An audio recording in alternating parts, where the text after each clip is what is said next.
लड़के वालों के स्वागत की तैयारी करने में लगे होते हैं, तभी मयंक अपनी बहनों से आकर कहता है, तैयार हो गई तुम दोनों? देखो दोनों लड़के बहुत अच्छे हैं, मैं कोई कसर नहीं छोड़ना चाहता, इसलिए तुम उनके सामने अच्छे से बिहेव करना और अपनी भाभी से लड़ने मत लग जाना। करिश्मा, तुम वो नेकलेस पहन लो ना जो मैं तुम्हारे लिए लाया था। भैया मैं बहुत देर से वो नेकलेस ढूंढ रही हूँ, लेकिन मुझे मिल ही नहीं रहा। क्या तुमने नेकलेस खो दिया? तुम्हें पता भी है वो कितना महंगा था? तुम कोई काम ढंग से नहीं कर सकती। मयंक गुस्से में वहां से चला जाता है। थोड़ी देर बाद लड़के वाले भी आ जाते हैं।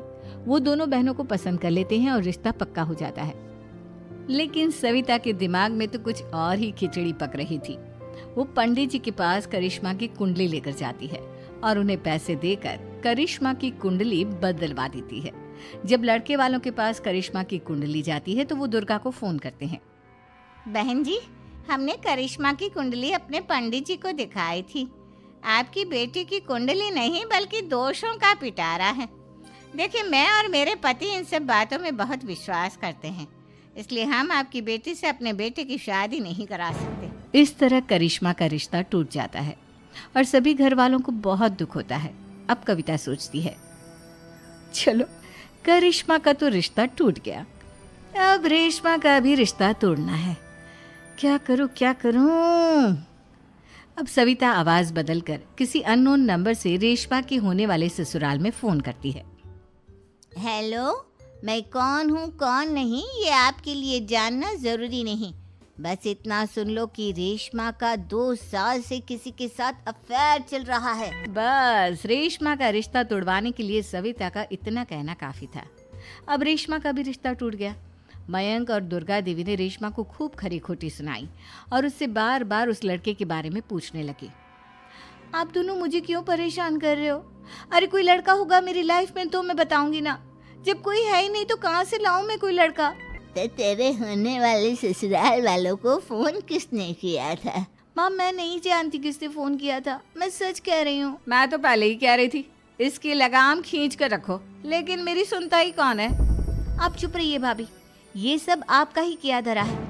अब तीनों बहनों को विश्वास हो जाता है कि ये सब उनकी भाभी ही कर रही है। तीनों बहनें अपनी भाभी को सबक सिखाने के लिए एक वकील कर लेती है और घर में हिस्सा मांगना। देखो भैया, माँ बाप की जायदाद में जितना बेटों का हक होता है उतना ही बेटियों का, इसलिए इस घर के 4 हिस्से होंगे और हमें अपना हिस्सा चाहिए।